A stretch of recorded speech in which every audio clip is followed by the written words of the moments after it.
मैंने बचपन से ही देखा मेरे घर में कोई लड़ाई हो जाती है तो लोग चिल्ला के बातें करते हैं, काफ़ी चिल्ला के एक दूसरे को जवाब देते हैं, ये प्रूफ करने में लग जाते हैं कि हम सही हैं। घर में अगर मेरी किसी से लड़ाई हो जाती है तो मैं भी वैसे ही हो जाती हूँ घर में। बाहर कभी किसी पे गुस्सा नहीं आता, कभी नहीं आता, पर घर पे इतना चिल्लाना हो जाता है और मुझे पता है कि मैं दुख पहुंचा रही हूँ उनको, मैं सही नहीं कर रही। क्योंकि बाद में बैठ के सोचती हूँ तो मैं सोचती हूँ कि नहीं यार, अब मम्मी पे नहीं चिल्लाना, पापा पे अब नहीं चिल्लाना, पर वो कभी ठीक ही नहीं हो पाया। मैंने सोचा एक दो बार, हाँ कंट्रोल कर लिया, हमने नहीं चिल्लाया, पर वो कभी ठीक ही नहीं हो पा रहा है।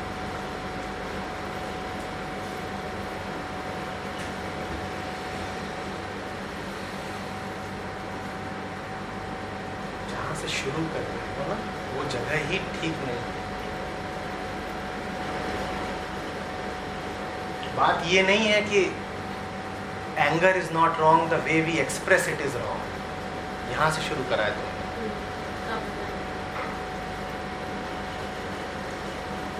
एक्सप्रेशन की बात नहीं है,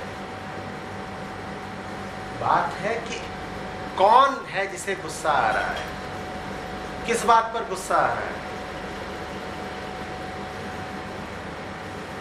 तुमने तो ये कह दिया कि बीमारी बुरी नहीं है, बीमारी का प्रकट होना बुरा है।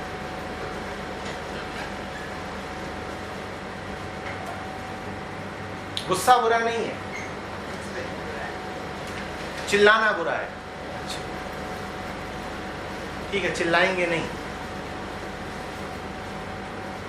बस तुम्हारा 1 लाख रुपया गायब कर देंगे गुस्से में है, बिना चिल्लाए। ये तो ठीक होगा फिर,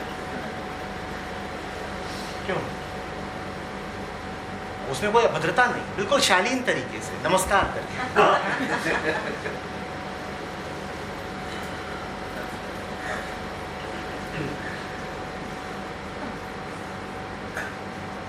गुस्सा माने कामना पूरी नहीं हुई, तो भीतर से ऊर्जा उठी है, वो कह रही कामना पूरी करनी है, तो मैं जोर लगाऊंगी। गुस्सा माने जोर लगाना, मैं जो चाहता हूं वो हो नहीं रहा, तो चाहत पूरी करने के लिए मैं जोर लगाऊंगा, इसका नाम होता है गुस्सा।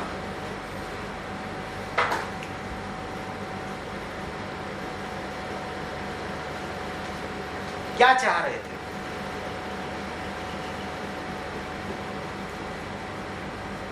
जोर लगाना आवश्यक है, सुसंस्कृत होकर के, सभ्य होकर के जोर लगाना आवश्यक है, या सर्वप्रथम ये जानना आवश्यक है कि चाह ही क्या रहे थे?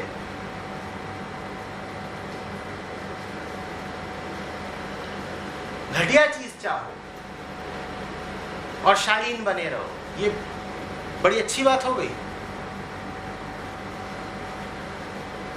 चाहते क्या हो पहले ये तो बताओ। गुस्सा आ किस बात पे जाता है? क्या चाहते हो? कि वो ना चिल्लाए।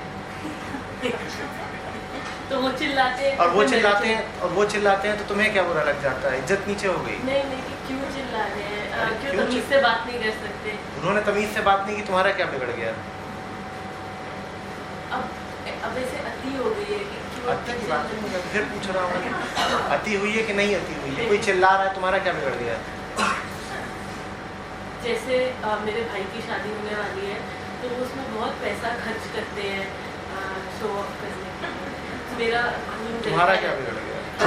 वो भी वैसे रख है, पर मुझे ऐसा लगता है कि और क्यों मम्मी डॉक्टर के पास नहीं जाती है क्योंकि वो अपने ऊपर पैसा खर्च नहीं करती है, पर शादी में सेट्स आ रहे हैं, गोल्ड डायमंड ये सब चीज़ें आ रही है, तो मेरे को ऐसा लगता है अपने पे क्यों नहीं खर्च कर रहे। वो गुस्सा आ जाता है, फिर मैं चिल्ला देती हूँ, फिर बात ना उस पर नहीं रहती, बात ये आती है कि मैंने कैसे चीज़ें बोली, तो सारा चीज़ें मेरे गुस्से के ऊपर आ जाती है। इस पूरी चीज में तुम्हारा क्या जा रहा है?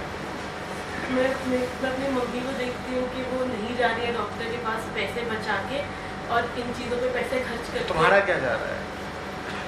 मम्मी के साथ बुरा हो रहा है। मम्मी के साथ बुरा हो रहा है,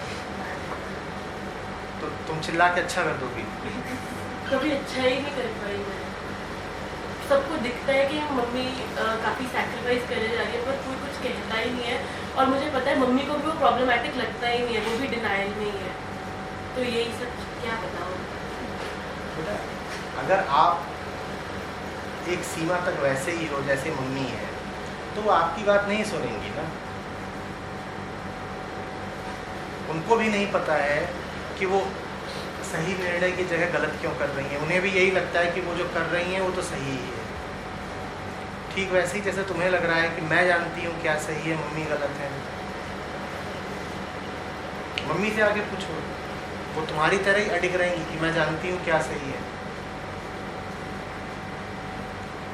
जिसको दूसरे को समझाना हो कि क्या सही है क्या गलत है, उसे पहले अपने सारे दोष साफ साफ पता होने चाहिए। अगर अपने मन की खबर नहीं तो तुम वैसे ही हो जैसे दूसरा है, उसे भी अपने मन की खबर नहीं, इसीलिए समझा नहीं पाओगे। दूसरे को जब समझाने निकलना तो एक बात साफ समझना, दूसरा तुम्हारे शब्दों से कम तुम्हारी हस्ती से ज्यादा समझता है। तुम्हारी बात बहुत ऊंची होगी पर तुम उतने ऊंचे दिखते ही नहीं, तो तुम्हारी बात की कदर नहीं करेगा। उपनिषद का एक श्लोक, उपनिषद के ही ऋषि बोले, और उपनिषद का ही एक श्लोक कोई भी और आकर के बोल दे, श्लोक में वजन रह जाएगा क्या? शब्दों को वजन देता है वो जिससे वो शब्द आ रहे हैं, अन्यथा शब्द बहुत हल्की चीज है।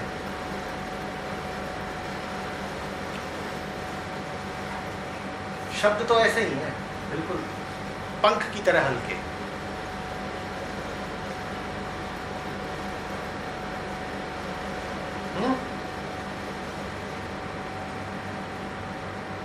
जिसके वो पंख हैं, अगर उसमें वजन है तो पंखों में भी वजन है।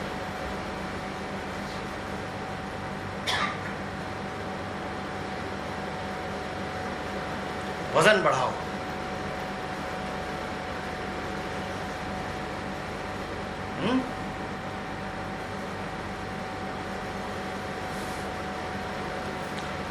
तुम देखोगे अक्सर संतों के, ज्ञानियों के पास जाओ, उन्होंने जो बात बोली होगी बहुत सीधी सादी होगी, बहुत ही सरल।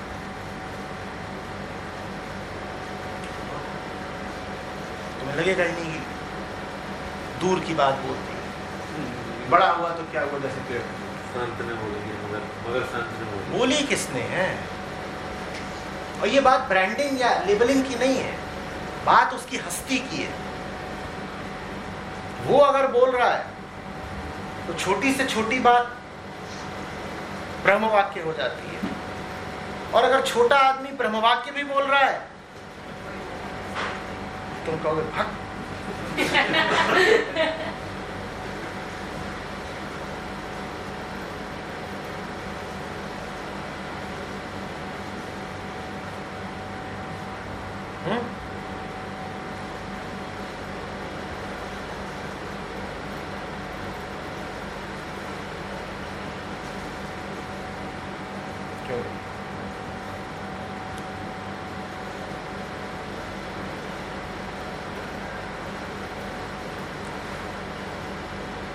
अभी थोड़ी देर पहले भी गुरुजीएफ की बात कर रहा था। गुरुजीएफ की भाषा बहुत सुसंस्कृत नहीं थी।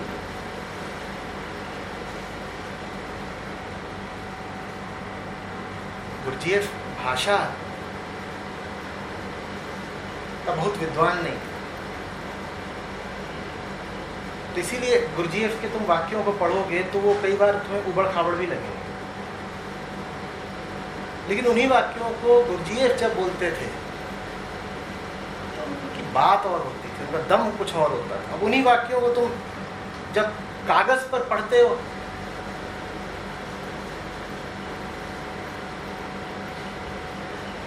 उनकी ताकत क्षीण हो गई।